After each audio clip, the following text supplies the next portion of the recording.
And Damon. Rav Meir, Okay.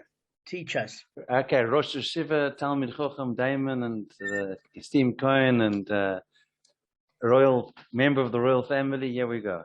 Any special requests for dedications tonight?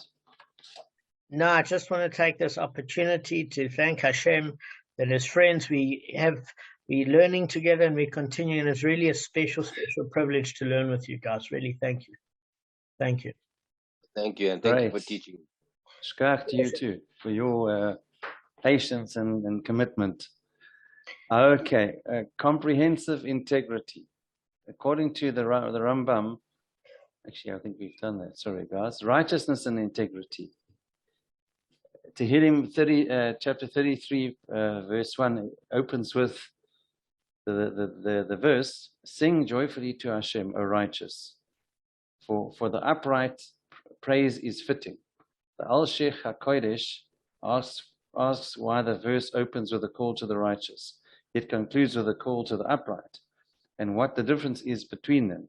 He answers, "The righteous are those who practice justice by the letter of the law, and the upright are those who go beyond the letter of the law, conducting themselves with integrity." This ultimate perfection, as our sages in Yalkut Shimoni say, they are the greatest of the 7 groups in Gan Eden, and they will see the innermost sanctum.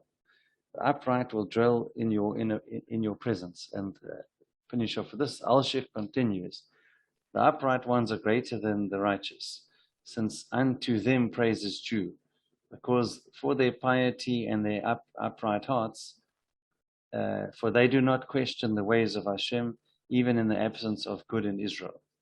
According to the Al-Sheikh, the attribute of Yashar is immeasurably greater than the attribute of righteousness, for the upright person is filled with faith and accepts both good and bad with equanimity, as gifts from the Creator of the universe.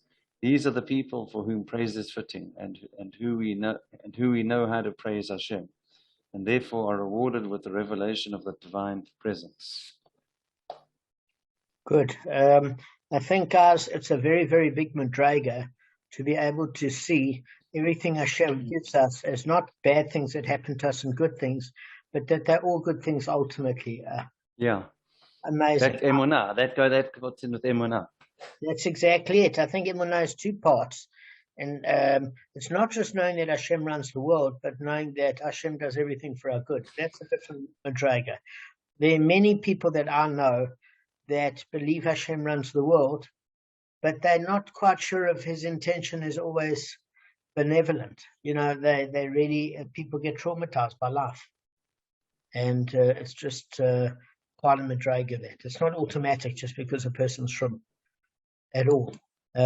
Sometimes people are frum because there's also a fear factor for Hashem, which the Torah does recommend, because whatever tool gets you to stay on the derech, there's a higher madriga to do it out of love, to know that Hashem is doing everything for our benefit. Different madriga. All right, guys, I'm going to allow, I want Gavin to read the Mishnah. I'm going to share my screen. Are you on a tiny screen or a big laptop screen? No, a tiny screen, but it should be fine. Okay. Well, you want to give it to somebody else then? No, I don't want to give it to somebody else. Give it to Arthur, Damon. Yeah, let Arthur. Yeah, while he's writing it. Give it to Arthur. While he's writing his bicycle. I love you, mate. Your late friend Arthur, yes. All right, Gavin, read to us. I'm going to make it as big as I can. Okay. The Tana concludes chapter 7 with a Mishnah that prohibits the raising of various animals in specific places. The first of these rabbinic strictures is designed to prevent one person's animals from grazing in another's fields. We may not raise small domesticated animals, i.e. sheep and goats, in the land of Israel, but we may raise them in Syria and in the wilderness areas of the land of Israel. We may not raise chickens in Jerusalem on account of consecrated meat that is eaten there. And Kohanim may not raise chickens in all of the land of Israel on account of the ritually pure foods, i.e. truma, that they receive as gifts and which they eat. We may not raise swine in any place. A person may not raise a dog unless it is bound with a chain. The Mishnah concludes with a rabbinic stricture of a different nature. We may not spread nets for capturing wild doves unless the net is 30 ris distance from the settled area. Perfect, Kevin. Perfect. Okay, so I just want to add a little bit of commentary, guys. Don't use the word strictures. It's not thou art thou. It's not Shakespearean. So I want you to see strictures as restrictions. So there's a bottom line. There's a restriction that you're not allowed to allow your animal to graze in another's fields, because that is a pure case of theft. Pure and simple. Nothing more complicated than that. So basically, we were looking at this issue about that we can't raise small domesticated animals in the land of Eretz Israel. Now, the rabbis implemented this because they wanted to facilitate the Jewish settlement of Eretz Israel. And therefore, they prohibited the raising of small domesticated animals such as sheep and goats, etc., which tend to wander off in search of grazing land. And what happens is it destroys the vegetation in other people's fields. So Rashi is explaining why this prohibition was limited to Eretz Israel. In other words, it wasn't merely intended to safeguard against damage of one's fellow Jew. Obviously, that's the primary reason. But there's a second reason. And as Rashi puts it, its purpose was to maintain and encourage the settlement of Eretz Israel. Because if I can quite easily say to you guys, from a South African context, which is a place of lawlessness, one of the attractions of going to settle in Eretz Israel is that the infrastructure is built. You've got public health care. You've got a high educational system, and you don't have to, at 30,000 Rand a month, privatize education for your children. You further to which don't have to write your car with a pothole where you can't slap because a taxi would rear end you if you slow down, and therefore you're hitting the pothole in pure speed. So in other words, there are a myriad of factors, but one of these factors was to ensure a place where there would be lawfulness in Eretz Israel and encourage people to settle there as opposed to Chutz La'aretz. And the Rambam also adds that the prohibition was decreed with the presumption that the fields in Eretz Israel are Jewish owned. It goes without saying that if that's not the case, raising small animals is permitted. And where's that found? It's in Vayikra, Leviticus chapter 11, verse 29 and 30. Okay, so that's more about the purification, but we're going to get to that. We may raise them in Syria. Now, when we say we may raise them in Syria, you'd say, well, what is the question? I mean, guys, you can't consider Syria today. I mean, that's Taliban land. But much of present-day Syria was known as Aram Sova, which is what King David conquered.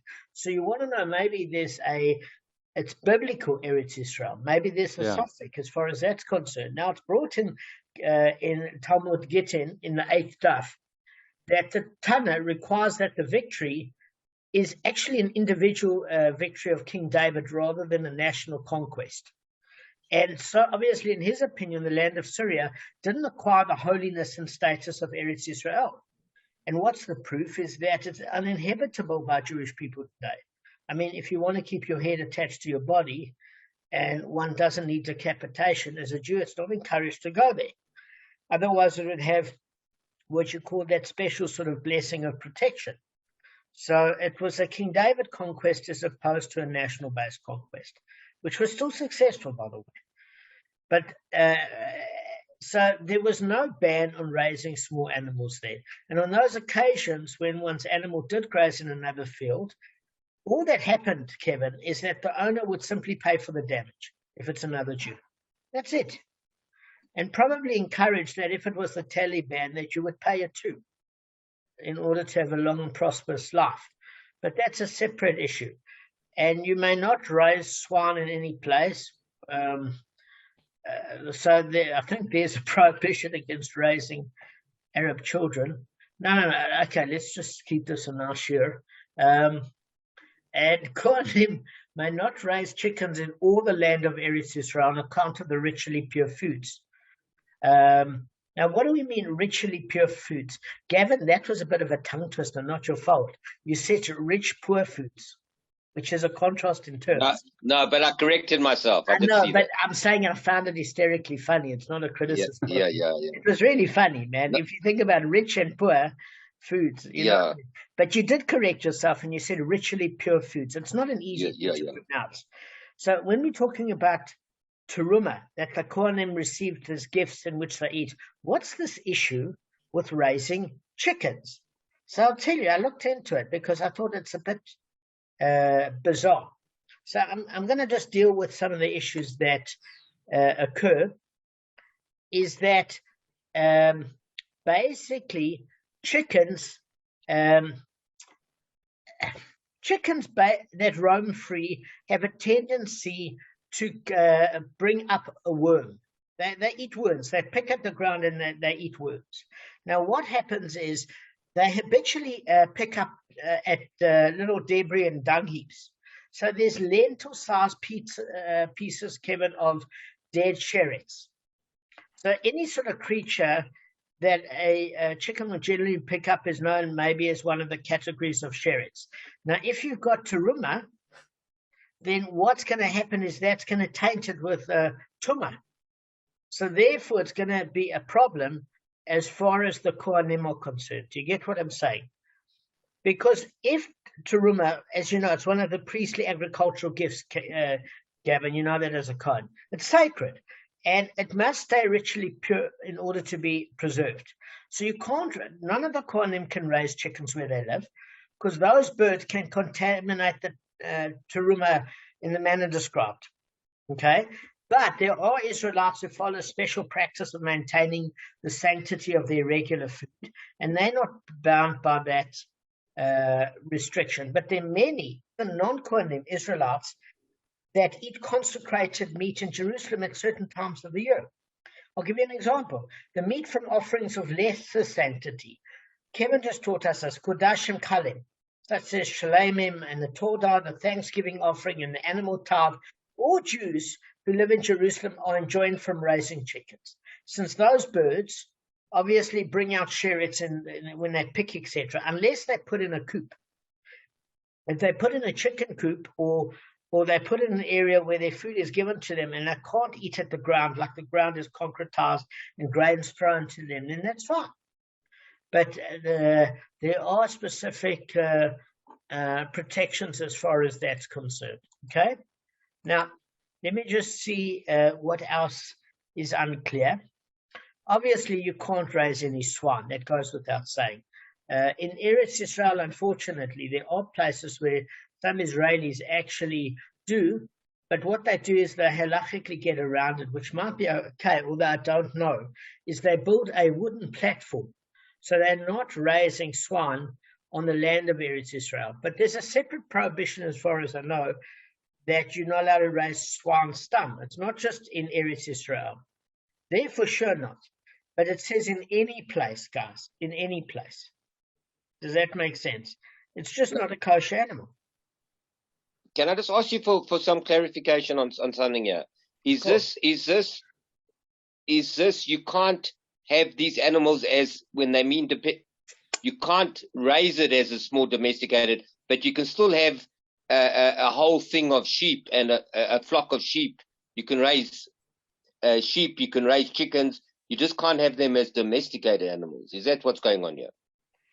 Well, no, what's going on, the bottom line of what's going on is as follows, is that generally sheep and goats, if sheep and goats were used for food, that's all they were used for, Gavin. So when they were readily importable, there were so many prohibitions that could have occurred when you own them about damaging each other's property, that it was prohibited to raise them. But not if you were going to import them in order to consume them within 30 days. We're going to read about this. Do you get what I'm saying? We're going to go through that. So the main prohibition is that anything that was easily importable,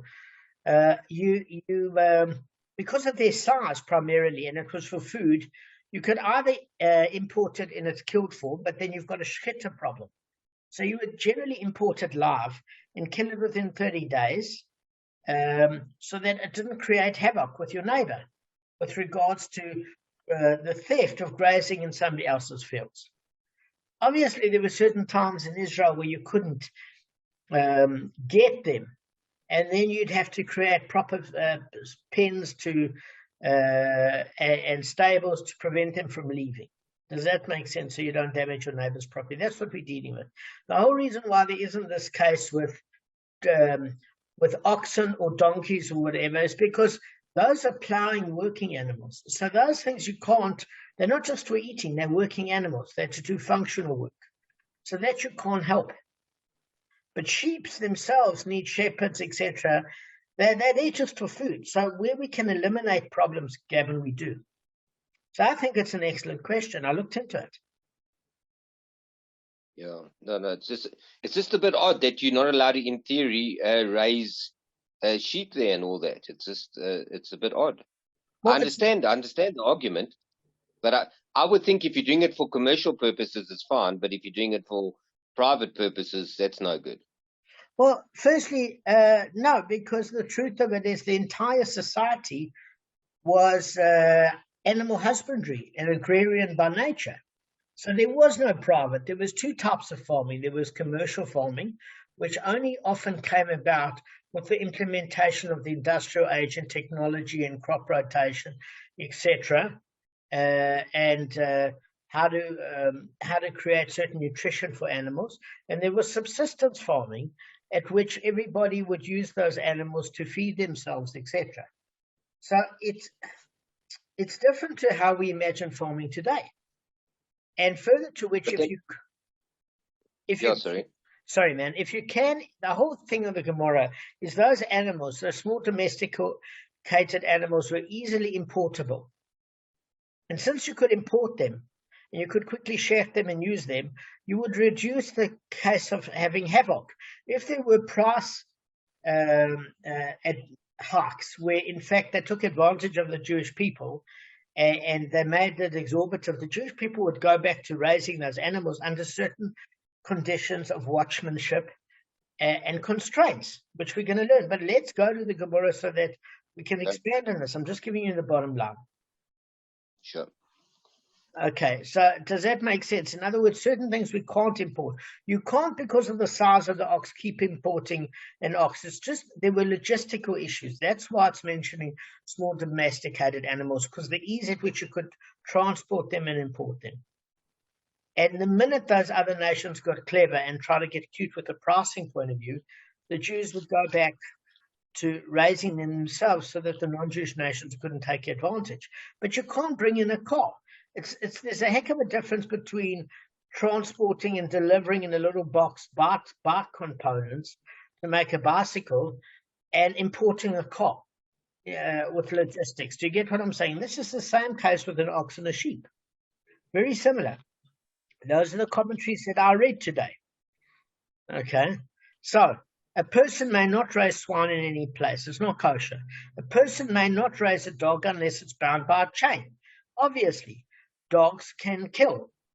And obviously, it even mentions that a pregnant woman can miscarry as a result of getting a fright. They're not saying that you may not raise a chihuahua.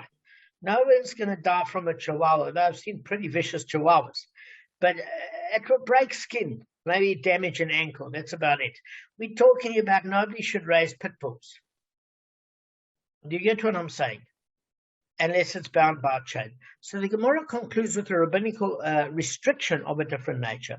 We may not spread nets. If you think of the word net, it actually means any sort of animal trap for capturing wild doves, unless the net is 30 rests distant from the settled area. Because why do they say it must be 30 rests distant? Is because their people use doves as sending messages backwards and forwards. So they were worried that you would ensnare somebody's private dove.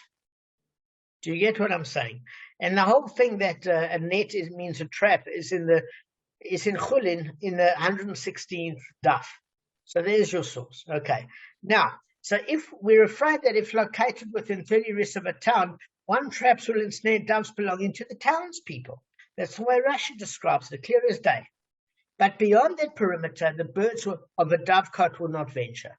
So then I think the doves were used to transport messages, etc. Now, what's 30 ris? It's equal to 4 million, according to Rashi. So what do we need? It's approximately 8,000 amos, guys. It's approximately 8,000 amos. Okay.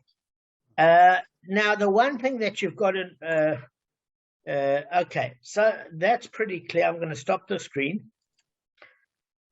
Now, I hope I've explained the Mishnah relatively well. I don't know, I hope so. Yeah, it's perfect. Okay, so the Gemara elaborates on the Mishnah's first ruling. So what was the first ruling? The rabbis taught in the Brisa, we may not raise small domesticated animals in the land of Israel, but we may raise them in the forests that are in the land of Israel. Okay? Now, if you... well, that goes without saying because it's nobody's private land. So there's no question as far as that's concerned. But you obviously can raise them in Syria, even in a settled area. And it's unnecessary to say that we may raise them in foreign lands. That's what the Gemara is saying. It's obvious. If it's not populated by Jews, there's no super restriction. You just pay for what you damage. So it was taught, but we don't want to create machloikis between Jews. So it was taught in another brisa, we may not raise small domesticated animals in the land of Israel, but we may raise them in the Judean desert or in the Akko border wilderness. Akko's near Tel Aviv, hey, Kevin? It's in the north. It's in the north. Whereabouts? Now you're thinking of Jaffa. You're thinking of because you think no, it's like north, and that's on the coastline. Is it? Old Okay. Crusader stronghold, a fortress. Okay, you see, Kevin knows. So we can raise him in the Judean desert and in the Akko border wilderness. And even though the rabbis said that we may not raise small domesticated animals in Eretz Israel, we may, however, raise large domesticated animals there. Okay? So when we say large domesticated animals, oxen, horses, mules, and donkeys, because they, Gavin, are needed for plowing and transportation of cargo. That's the way Rashi explains it.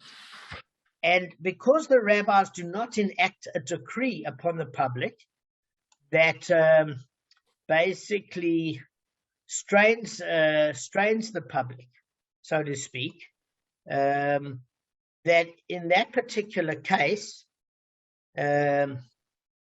just give me a sec. I'm just going to get this note from Rashi, guys. Give me a sec. So basically, the rabbis don't want to create a decree unless the majority of the public is able to withstand it. And while obviously, Gavin, it's possible to bring small animals to Eretz Israel from abroad as needed, for importation, etc., it's not possible to bring large animals from abroad as needed. Because the Gemara is saying here, even though large animals may also damage the fields of Eretz Israel, they're nevertheless essential for plowing and using those bigger animals as a working animal, and also to transport heavy goods. They can't be easily imported when they need it because of their size. And the rabbis didn't prohibit the local raising of those beasts for burden, because the inhabitants of the land would have been unable to withstand every restriction possible, because that would have created a hardship. However, most people need sheep and goats only for food, and these animals can be easily imported as required. Hence, the people could withstand a decree against raising small animals and thus create shalom between them and their neighbors by not having issues of damage. And this is a commentary brought by Rashi in the 25th Daf and Sanhedrin in the Meiri. So that obviously explains things quite a bit. So now the Brisa is going to delineate the procedure for importing small animals. And even though the rabbi said that we may not raise small domesticated animals in Eretz Israel, one may, however, detain them for up to 30 days prior to the festival or 30 days prior to his son's wedding feast, provided that he does not take the last one 30 days after its purchase. So what do we actually mean here? Is that if you're planning for either of those occasions, there's a festival coming up, a chag, or there's a wedding or some sort of simcha, that what happens is that you can import a small animal, providing it's cooked, slaughtered, and served up within 30 days prior to the event. But he may not pasture them, but he must secure them in a stable. So, Gavin, it's coming with a particular prohibition, and that is you have to be super vigilant not to let that animal that you've had for 30 days graze in another field. You have to basically incarcerate them and make sure they've got a stable or a pen or some sort of fence around it and feed it domestically only for 30 days. Because if one who purchased animals for up to 30 days prior to a festival, you should not decide to slaughter the earliest purchases just prior to the festival and then retain the later purchases for their first full 30-day holding, right? Even after the festival has been concluded. That's according to Rashi.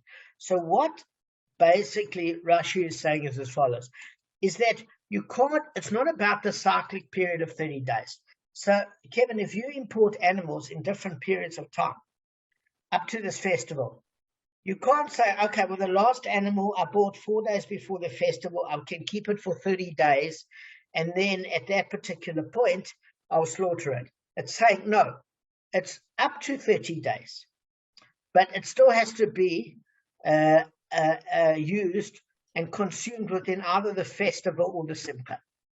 You can't keep the animal living after the simcha, even though you might have another 26 days left to go.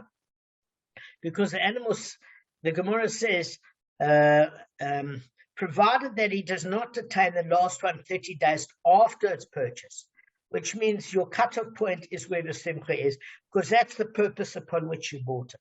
So the Gemara interrupts the Brisa to explain the necessity for the last proviso, or it might enter your mind to say that if the festival departed today, and from when he purchased the last animal until now, its 30 days have not yet been filled, he may retain the animal even after the festival, until the 30 days are completed.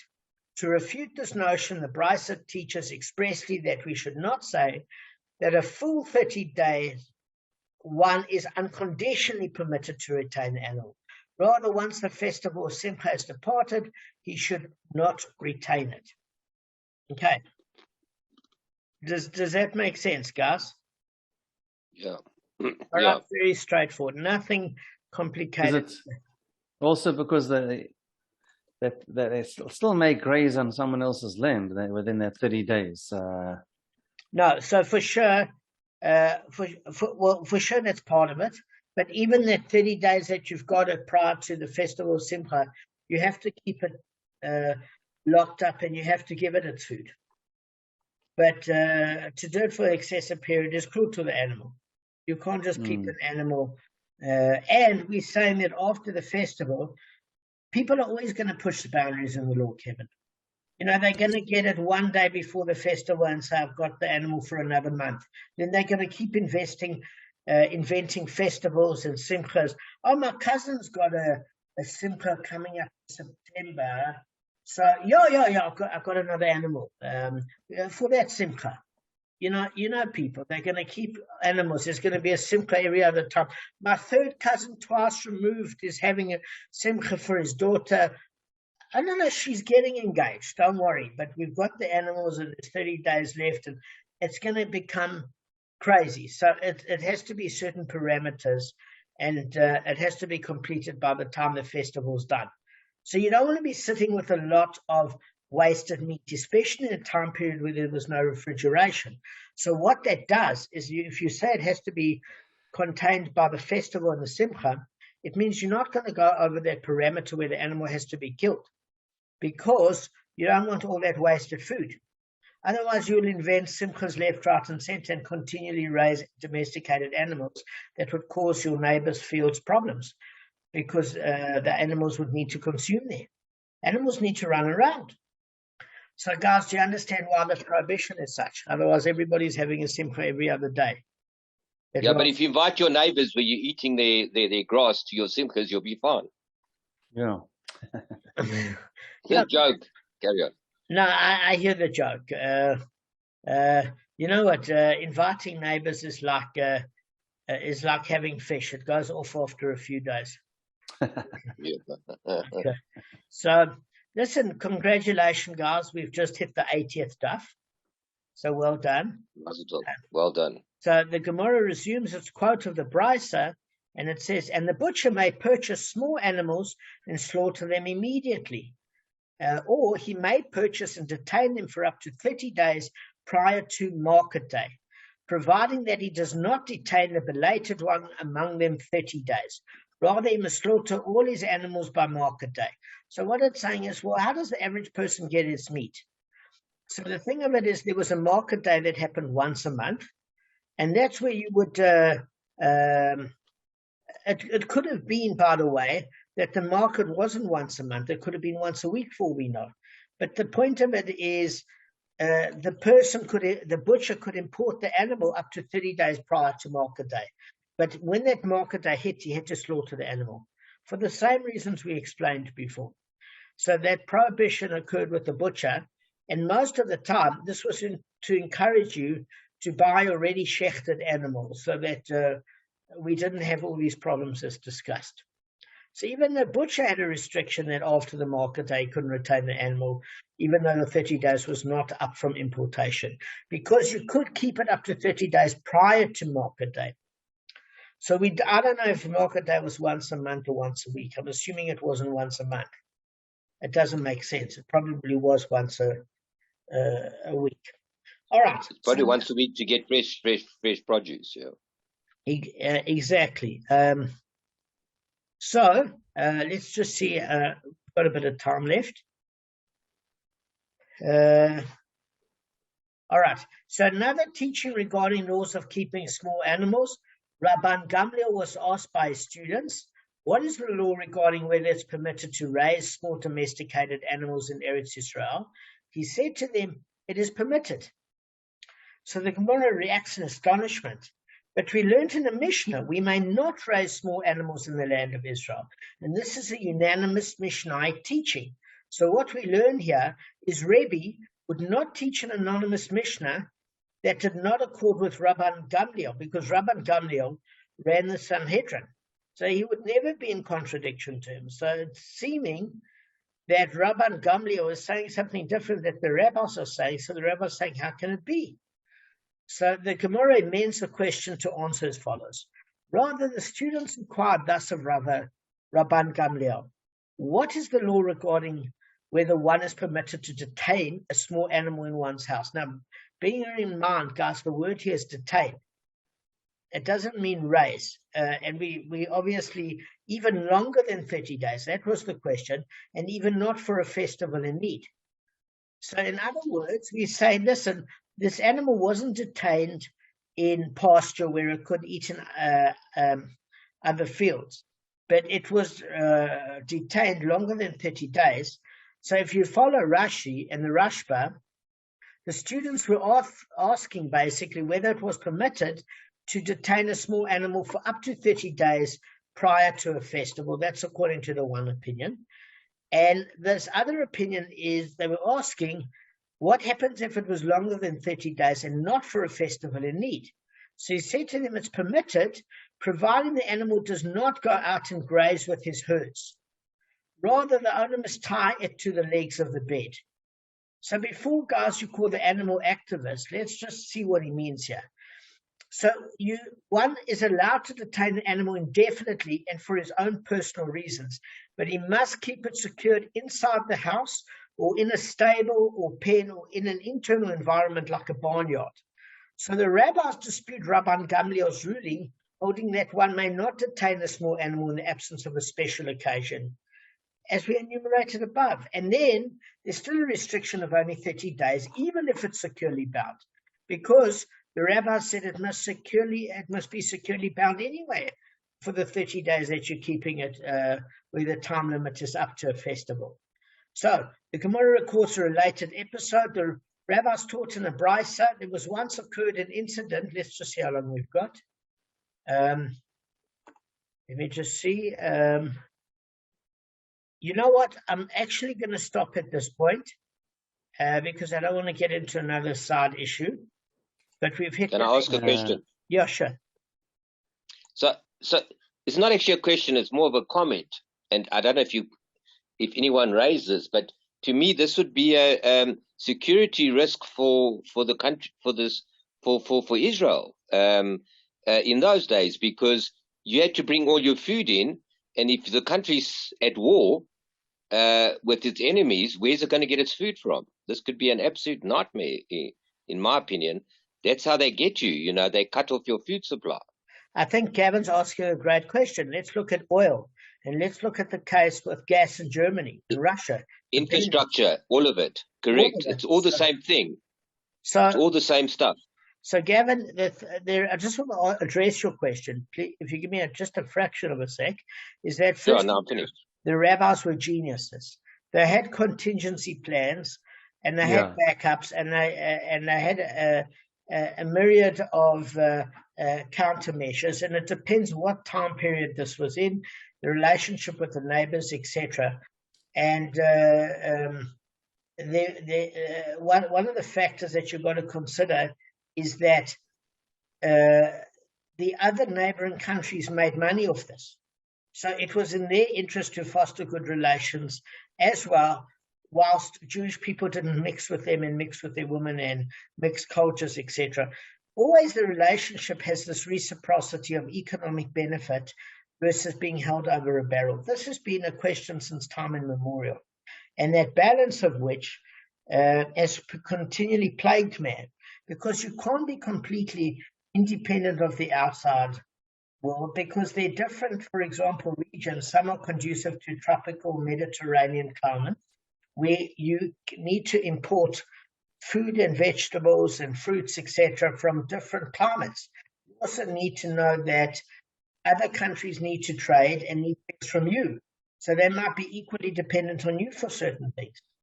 And in fact, it was interesting because Uculus was talking about the fact, he made a prophecy that the Arab nations would gain a specific commodity where the rest of the world would be on its knees to meet.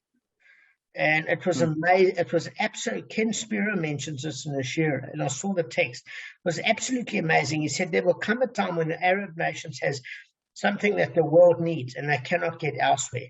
And don't be fooled by the barrenness of the land and think that it's not agriculture. There will be something special. So we don't know Hashem's Ratzon, but Gavin's right. The rabbis were very aware of this. It's just this, and it's there were countermeasures.